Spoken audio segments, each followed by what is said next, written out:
Bonjour à tous, bienvenue sur Prépa ECG. Merci, bonjour Tamim, bonjour Anaïs, bonjour Rachel. Merci à tous les trois d'être là aujourd'hui pour présenter Excelia Business School, le PGE de l'école, les attentes des oraux euh, pour les candidats prépa qui seront nombreux à regarder cette vidéo. Cette année, on propose à toutes les écoles donc de présenter leur programme phare sur Prépa ECG. Peut-être pour vous présenter très rapidement, donc Tamim, vous êtes Dean d'Excelia Business School. Et Rachel et Anaïs, je vous laisserai vous présenter également. Vous êtes étudiante à l'école. Je n'en dis pas plus. Je laisse chacun se présenter pour faire le tour de cette table. Super. Et ben moi, je propose de commencer par Rachel et Anaïs et je me présenterai en dernier. Alors bonjour à tous, je m'appelle Rachel Bana, je suis étudiante en dernière année du master en école à Excelia en spécialisation marketing et management des ventes. Et moi, bonjour, je m'appelle Anaïs Audifren, je suis en L3 dans le parcours MGE à Excelia. Super. Et moi, je m'appelle Tamim Abdesemet. J'ai intégré Excelia Business School il y a 3 ans, dont je suis le dean et le directeur. Et je suis par ailleurs le directeur général adjoint d'Excelia, le groupe qui comporte plusieurs écoles, dont Excelia Business School. Et je suis originellement professeur de management stratégique et j'ai eu l'occasion de diriger différentes écoles avant d'arriver dans cette belle institution. Et on aura l'occasion d'en reparler effectivement. Ce que les candidats prépa savent pas souvent, c'est que le groupe Excelia, c'est au-delà de l'école de commerce, d'autres entités. Vous pourrez détailler tout ça, Tamim. Ce que je peux peut-être vous laisser faire, c'est présenter justement l'ADN de l'école et donner en quelques mots trois grandes lignes principales directrices que peuvent retenir sur Excelia Business School les étudiants candidats prépa. Super. Alors, effectivement, Excelia Business School, ce qu'il faut savoir peut-être, première idée, c'est que c'est une école qui est arrimée aux meilleurs standards académiques internationaux, puisque c'est une école triplement accréditée. Il y a 1% des business schools qui sont accrédités dans le monde. Il y en a un certain nombre en France. Et puis, parmi le premier tiers des écoles de management françaises, les 40, on va dire, il y a des écoles triplement accréditées, dont Excelia Business School, donc qui arriment ses ancrages à ses meilleurs référentiels internationaux, qui adosse évidemment l'enseignement à la qualité de la recherche, qui adosse l'enseignement à la qualité de la pédagogie, à la qualité des enseignements, à la qualité des expériences. Donc, première chose qu'il faut dire là-dessus. La deuxième chose, c'est que Excelia Business School a une deuxième caractéristique, c'est que c'est une école qui est par construction, par ADN, très focalisée sur la préparation aux grandes transitions. Bien sûr, la transition écologique et sociale, parce que c'est un sujet sur lequel on a investi depuis extrêmement longtemps pour justement faire prendre conscience des étudiants en management, comment les enjeux évidemment planétaires s'enchevêtrent avec les enjeux économiques et comment on s'y prépare. Et donc, Excelia Business School a été pionnière sur ces sujets-là et a développé beaucoup d'initiatives, qu'elles soient pédagogiques, qu'elles soient expérientielles, qu'elles soient institutionnelles. Et ça donc permet évidemment de préparer les étudiants à cette transition. Mais il y a aussi en arrière-plan la transition digitale, parce que le monde digital dans lequel on est a vraiment beaucoup changé. Et là aussi, on a toute une stratégie, notamment pour immerger les étudiants dans des apprentissages digitaux, mais également de les préparer à ces transitions et à ces enjeux, notamment avec toute une politique d'hybridation des compétences que nous menons.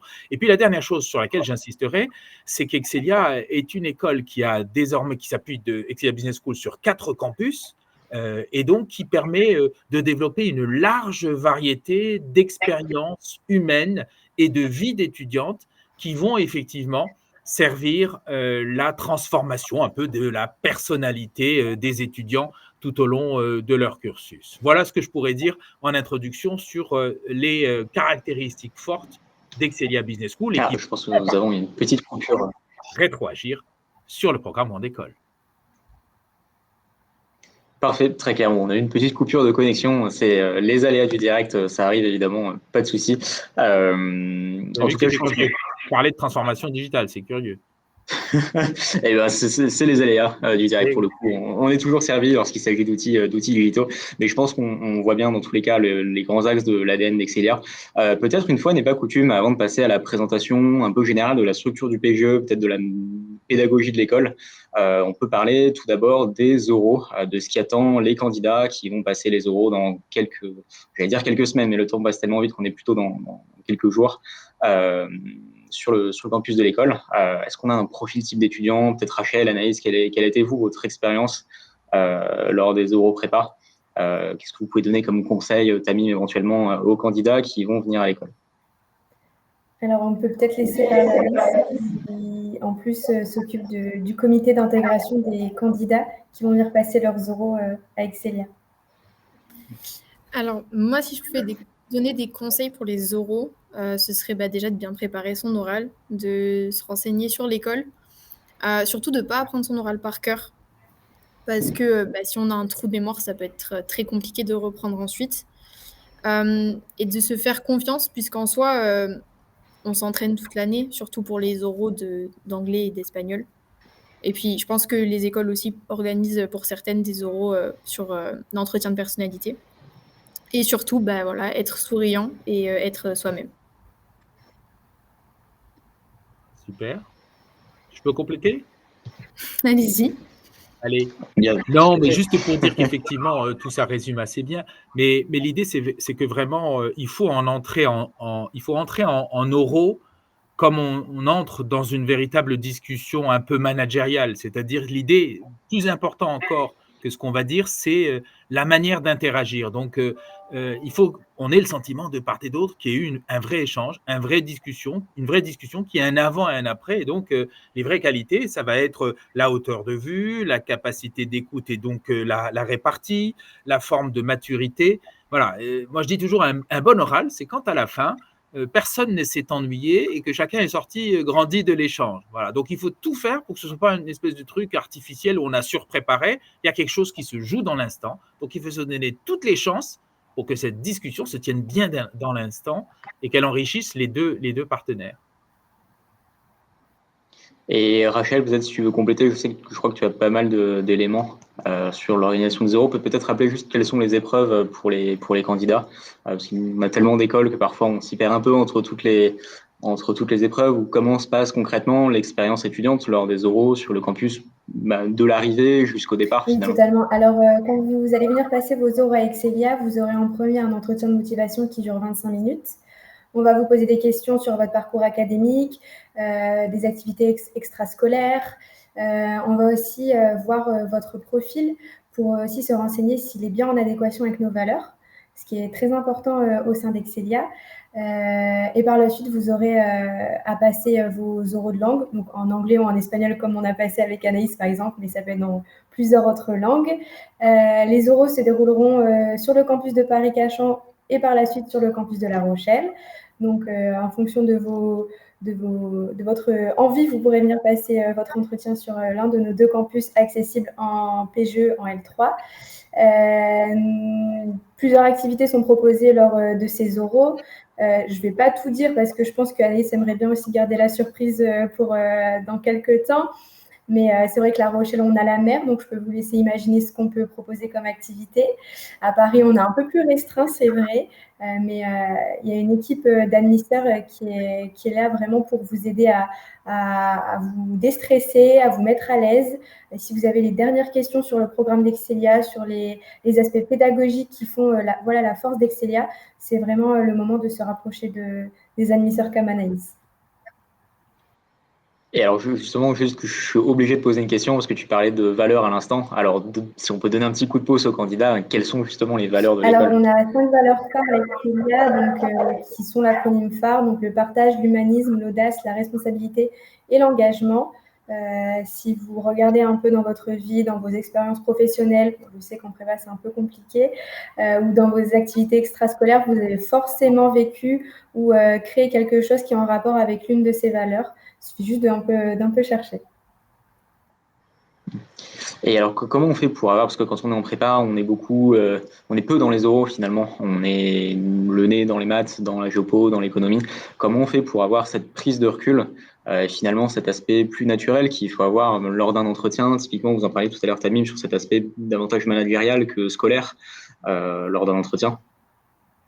Déjà, notre prépa va nous préparer aux oraux. Moi, je sais que ma prépa m'avait énormément préparé aux oraux et plusieurs prépas en France le permettent. À Excelia, on a quand même un maître mot que moi, en tant que candidate, je l'ai ressenti et en tant qu'étudiante, je le ressens encore. C'est vraiment la bienveillance.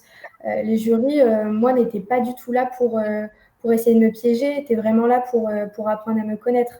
Donc, à partir du moment où vous connaissez, vous avez fait des recherches sur Excelia, vous avez préparé un peu d'informations, pas par cœur comme a dit Anaïs, sur vos expériences académiques, vos loisirs, c'est assez, ça va être assez fluide. Ok, très clair. Et peut-être pour finir sur ce sujet des oraux, est-ce qu'on aurait, allez, disons 2-3 good practice et 2-3 au contraire conseils de choses à ne pas trop faire lors des oraux ou de mauvaises habitudes que peuvent avoir certains candidats? Je peux faire les mauvaises habitudes. J'en ai vu plusieurs. Avec Déjà, au niveau de la tenue professionnelle, vous venez quand même pour un entretien de motivation dans une grande école de commerce française. C'est vrai que la tenue, je ne dis pas que ça va tout jouer dans votre notation, mais c'est vrai qu'on demande une certaine tenue professionnelle qui va vous permettre aussi de vous refléter face au jury, éviter de mentir ou de dire trop de choses qui ne sont pas forcément vraies. Le jury va très très vite le voir. Vraiment rester authentique et voilà. Très clair. Je pense que je peux vous remercier au nom des candidats qui regarderont cette vidéo pour ces conseils. Une fois n'est pas coutume, donc on a commencé par les oraux. Peut-être qu'on peut passer, élargir un peu le tout et présenter de manière un peu plus générale l'école, son programme en école, sa structure. On a la chance de vous avoir, Rachel et Anaïs, aujourd'hui pour témoigner de l'expérience étudiante aussi, que ce soit à la junior entreprise par exemple, que ce soit à l'international. C'est vraiment très riche. C'est une chance de pouvoir présenter tout ça. C'est toujours un peu flou pour les étudiants avant d'entrer en école. Donc c'est l'occasion de déballer, si j'ose dire, toutes les opportunités possibles. Alors moi, je peux parler de l'international surtout, parce qu'il est assez présent dans mon parcours. Par exemple, en janvier-février, j'ai fait ma mission Humacité, qui est donc l'une des 2 missions d'Excelia, où on part dans une association, que ce soit en France ou à l'international, pour travailler là-bas pendant ces 2 mois. Et je suis partie en Thaïlande avec 2 de mes camarades.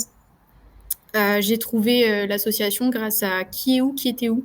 Donc, c'est une base de données qui est Excelia, qui nous aide à savoir où étaient les étudiants ou alors où ils sont actuellement.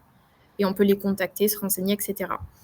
Et c'est vrai que ça a été une expérience très enrichissante pour moi. Parce que voilà, partir 2 mois dans un autre pays, c'est pas rien, surtout quand il est aussi éloigné de ce qu'on peut connaître. Donc, j'ai fait plein de rencontres. Et surtout, ça a été une vraie prise de conscience. Parce que c'est une chose de savoir ce qui peut se passer dans le monde, mais c'en est une autre de le voir. Donc, c'est une des missions d'Excelia que je trouve très intéressante. Et donc, il y a aussi Climacité, où on va agir pour le climat, que ce soit en entreprise ou en association. Donc, ce que je suis en train de faire en Irlande, où je travaille donc pour Excelia, pour le coup. Moi, c'est assez particulier parce que c'est au sein du comité d'accueil des candidats. Donc, ça ne reflète pas vraiment ce que la plupart des élèves vont faire, mais ça en fait partie. Et ça m'a permis aussi de faire une autre expérience internationale. Et enfin, l'année prochaine, je vais faire le Disney Programme qu'on trouve avec Excelia. Donc, ça va être pour mon premier semestre de M1. Je vais débuter le programme le 8 juillet 2025 et je vais finir le 15 janvier 2026. Et en fait, c'est un programme où je vais partir 6 mois aux États-Unis. Je vais faire 2 semaines à DSU, donc c'est Delaware State University. Et ensuite, je vais avoir l'opportunité de travailler à Disney World à Orlando. Voilà.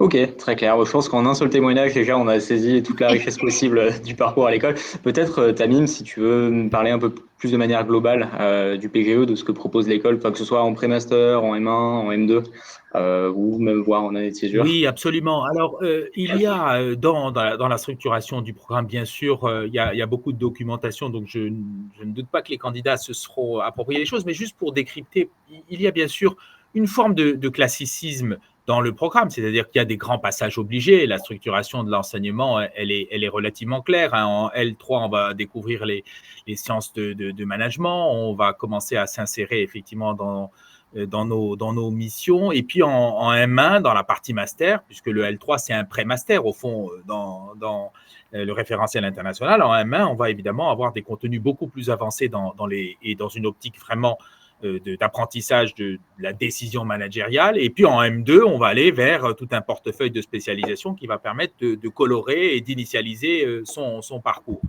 À côté de cela, bien sûr, eh bien, les expériences fortes d'Excelia Business School, c'est bien sûr Humacité, Climacité auquel il a été fait référence, qui sont évidemment des expériences structurantes parce qu'elles sont à la fois humaines, elles sont intellectuelles et elles sont fortement transformatrices, puisqu'on va se mettre évidemment dans des missions terrain où on va prendre les choses par le concret et elles vont effectivement être marquantes.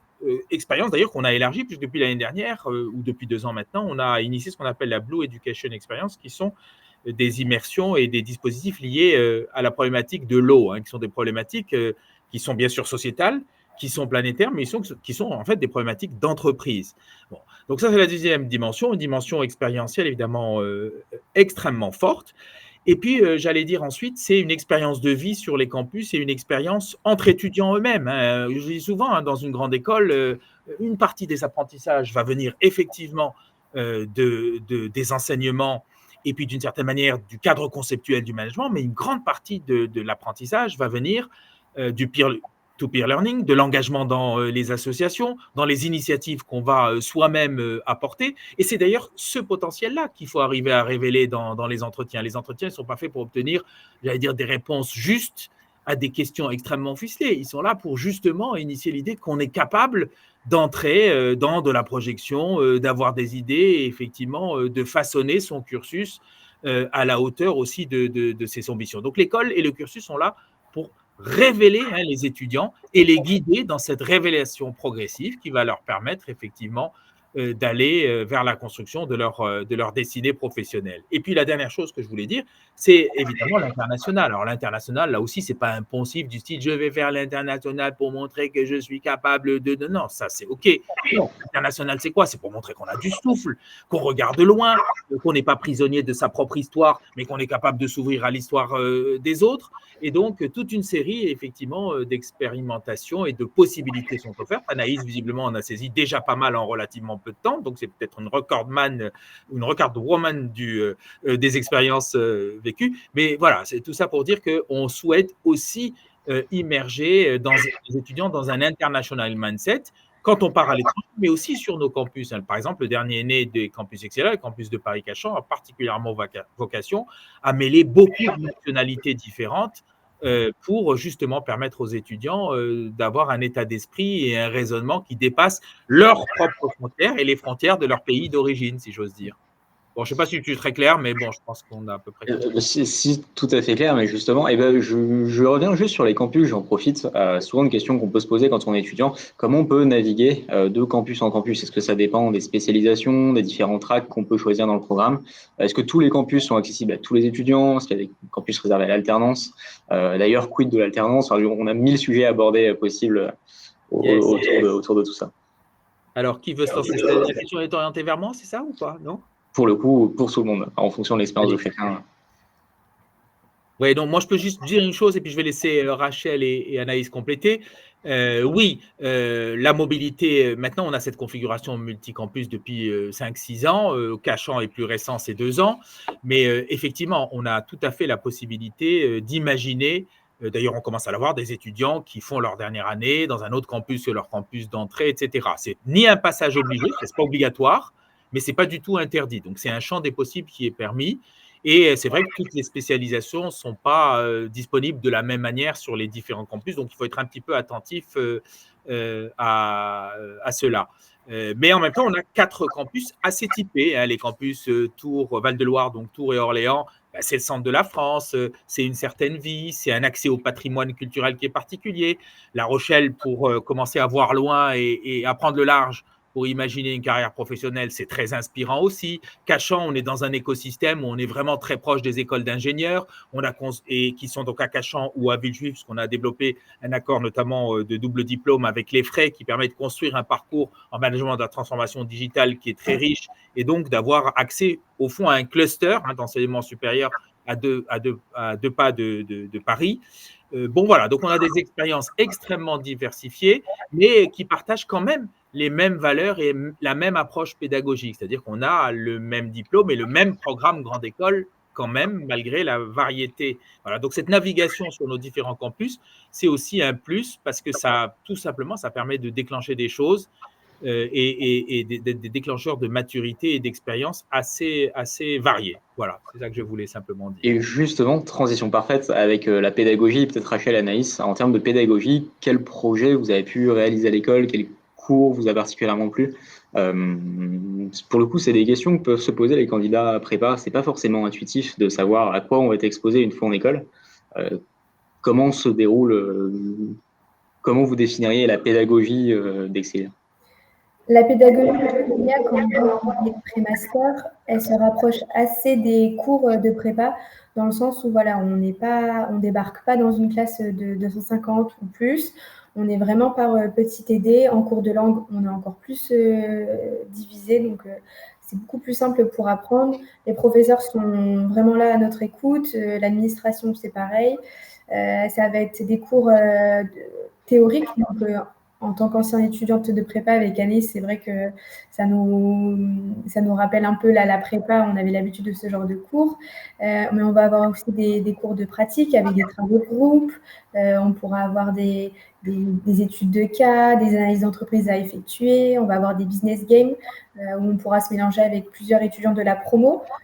Donc pour aussi découvrir, c'est un moyen aussi de découvrir d'autres camarades de la promotion à Excelia, c'est intéressant. Donc oui, c'est vrai qu'on a plusieurs façons d'apprendre et d'étudier à Excelia, que ce soit en présentiel, des cours en distanciel où on est un peu plus autonome, des rendus à faire, etc. Donc c'est un peu différent de la prépa, mais je pense qu'avec Alice, on s'est très vite adapté. Et pour le coup, même au-delà de la pédagogie, ce qui était important en école, alors on a évidemment la vie associative, on en a parlé un tout petit peu tout à l'heure. Peut-être qu'on peut détailler ce pan-là aussi de la vie étudiante, et également la vie professionnelle. Donc tout ce qui concerne les stages, j'imagine que vous pouvez nous donner quelques informations sur les expériences que vous avez pu déjà avoir. Rachel, Anaïs, tu nous as dit du coup que tu allais vers le programme Disney. Et Rachel, toi de ton côté, si tu as d'autres témoignages à ce sujet-là. Alors, concernant la vie perso avec Excelia, c'est vraiment un moment le jeudi après-midi sera dédié à la vie associative. Donc, c'est vraiment un module, un peu comme un cours, où on va être noté sur notre assiduité, notre investissement dans l'association. On a une 50aine d'associations et de clubs répartis sur nos 4 campus. On peut également s'engager dans le monde associatif en dehors d'Excelia. On a plusieurs étudiants qui préfèrent travailler avec des enfants dans le besoin, des personnes démunies, etc. Donc ça, il n'y a pas de souci. Et vraiment, la vie associative, de toute façon, en école de commerce, on sait très bien que c'est un point clé qui fait qu'on choisit telle ou telle école. Et par exemple, Anaïs, je crois que tu es aux ambassadeurs, c'est ça? Oui. Alors du coup, moi j'ai fait partie des ambassadeurs pour le premier semestre, donc quand on a eu le parcours associatif dont a parlé Rachel. Donc les ambassadeurs, c'est ceux qui vont promouvoir l'école, que ce soit dans les salons ou dans les lycées. Et c'est vrai que c'est une expérience hyper intéressante parce que déjà ça nous permet de nous engager dans l'école, mais voilà, on doit travailler en équipe. Et moi, pour mon association, il fallait avoir une posture professionnelle puisqu'on était amené à promouvoir l'école auprès d'autres élèves. Et donc, c'est aussi cette vie associative-là qui m'a donné envie ensuite d'intégrer le comité d'accueil des candidats. Et c'est vrai que ces associations et ce temps en association, c'est un premier pas dans le monde d'entreprise parce que en tant qu'ancienne étudiante de prépa, moi, par exemple, je n'ai pas eu l'expérience de faire de stage, etc., durant ma prépa parce qu'on n'a clairement pas le temps. Donc, c'est vrai que c'est souvent notre première ligne dans l'onglet expérience professionnelle. Donc, après, pour trouver des stages, c'est vrai que ça aide beaucoup. Mais on est aussi vachement accompagné par l'école pour trouver des stages, pour trouver nos missions, voilà, on n'est pas du tout délaissé sur ce sujet. Très clair. Effectivement, à côté de cette expérience pro, donc on a le Sacro-Saint international, dont tu nous as très bien introduit le sujet, Anaïs, avec ton expérience hyper riche sur le sujet. Quand on est globalement étudiant à l'école, à partir de quand on peut partir en fait à l'étranger? Et est-ce qu'on a quelques exemples d'échanges internationaux clés à donner? En fait, on est amené à partir très vite parce que moi, je suis rentrée en septembre. Et en fait, la première mission Humacité ou Climaticité se fait en janvier-février. Donc, si on le souhaite, on peut partir très rapidement et donc plusieurs fois, puisque moi, j'ai été amenée et je vais être amenée à partir 3 fois. Très clair. Il faut savoir donc il y a une obligation structurante, parce que quand on est diplômé d'un programme grande école comme Excelia Business School, il y a des passages obligés. On doit avoir, évidemment, on doit être imprégné de la qualité académique, donc on sait raisonner, on connaît des concepts, on sait discuter. On doit avoir une culture terrain qui est forte, c'est-à-dire on est capable vraiment d'agir en réalité. On est on sait raisonner, on sait parler, mais pour agir. Donc c'est vraiment cette préoccupation. Et puis on a cet international mindset qui se construit effectivement extrêmement rapidement. Donc, il faut essayer quand même, au bout de quelques semaines à l'école, de s'imaginer ce que sera sa trajectoire internationale. Il faudra le faire d'une certaine manière, parce qu'on est obligé, évidemment, de le faire, et c'est important pour nous de développer la capacité d'être des futurs managers internationaux. Et ensuite, on a effectivement différentes modalités pour le faire, Humacité, Climacité, les stages, le séjour académique, faire une spécialisation avec des étudiants internationaux, par exemple, qui sont complètement en anglais avec un public complètement multiculturel à Paris. Donc, il y a plusieurs modalités, mais effectivement, ça s'imagine et ça se construit assez vite. Donc, il faut aussi se laisser guider. Donc, pas d'inquiétude. Je dis souvent aux candidats, Hugo, je le répète, sur ton haut patronage, mais on n'est pas obligé d'arriver le jour de l'entretien avec tout qui est balisé, qui est fait. Je sais que je ferai ceci, c'est ça qui m'intéresse, je viens spécifiquement pour ça, qui se fait à tel endroit. Non, encore une fois, ce n'est pas des questions-réponses. On a un droit à l'orientation, c'est-à-dire qu'on construit peu à peu son cursus, on a le droit d'atterrir, on a le droit de réfléchir, on a le droit d'interagir, et ensuite on se met à façonner, à construire, etc. Voilà. Mais c'est vrai qu'il y a des passages obligés qui ne sont pas négociables. Oui, très clairement. En fait, même pour le coup, je me permets une petite anecdote personnelle. Moi, je savais pas ce que je voulais faire jusqu'à la fin du M2. Donc, j'avais pas eu les oraux parce que c'était pour la période Covid, mais effectivement, on peut tout à fait, jusqu'au dernier moment, hésiter encore entre plusieurs parcours sans aucun souci. Même si ça peut être des sujets assez source d'anxiété ou d'inquiétude pour les étudiants. Et en parlant d'inquiétude, il y a un autre sujet qu'on n'a pas forcément abordé, qui est celui des frais de scolarité, mais qui peuvent être un peu stressants pour les étudiants en difficulté. Et Rachel, je crois que tu voulais parler à ce sujet-là, de bourse d'excellence et de modalités de financement pour les étudiants qui pourraient être en difficulté. Oui, justement, il y a maintenant 2 ans, je crois, une bourse d'excellence qui permet d'attribuer en fonction des résultats obtenus aux épreuves écrites jusqu'à 3 000 € en moins sur la première année de frais de scolarité. C'est vraiment pas négligeable. Ces 3 000 €, ça permet aussi de partir dans un pays un peu plus loin quand on va faire nos stages ou nos missions. En parallèle de ça, on aura une possibilité de faire une année optionnelle entre la L3 et la première année de master, exonérée de frais de scolarité qui s'appelle la XL International Experience Year, qui constitue de 6 mois de stage à l'international et de 6 mois d'expatriation académique.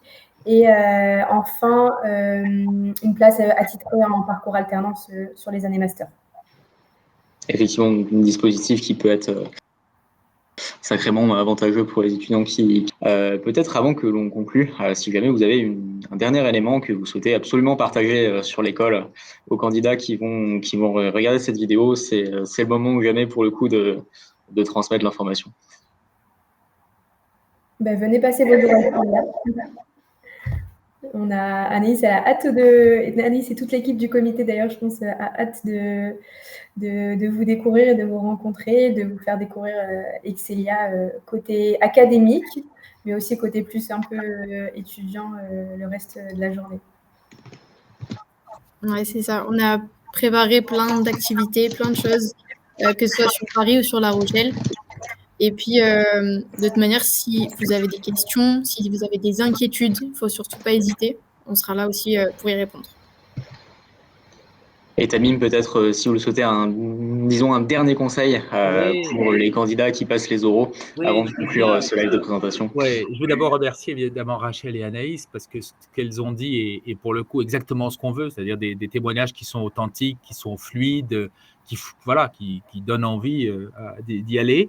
Non, moi ce que je voulais simplement dire, c'est que nous, on a organisé les oraux avec l'ensemble des équipes justement les ambassadeurs qui sont très actifs aussi dans ce travail d'orientation. Ce n'est pas simplement un travail d'accueil, c'est un travail d'orientation. C'est aider les gens à construire, à imaginer leur avenir. C'est extrêmement précieux et je les en remercie beaucoup. Et les étudiants sont vraiment très engagés. Ils sont d'ailleurs des sénateurs de droit dans notre gouvernance, les ambassadeurs.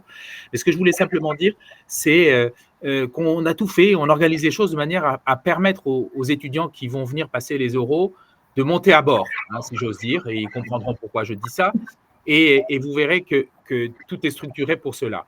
La deuxième chose que je voulais vous dire et leur dire, et je m'adresse à eux si tu en es d'accord, c'est simplement, voilà, préparez-vous comme une entrée dans une discussion véritablement active.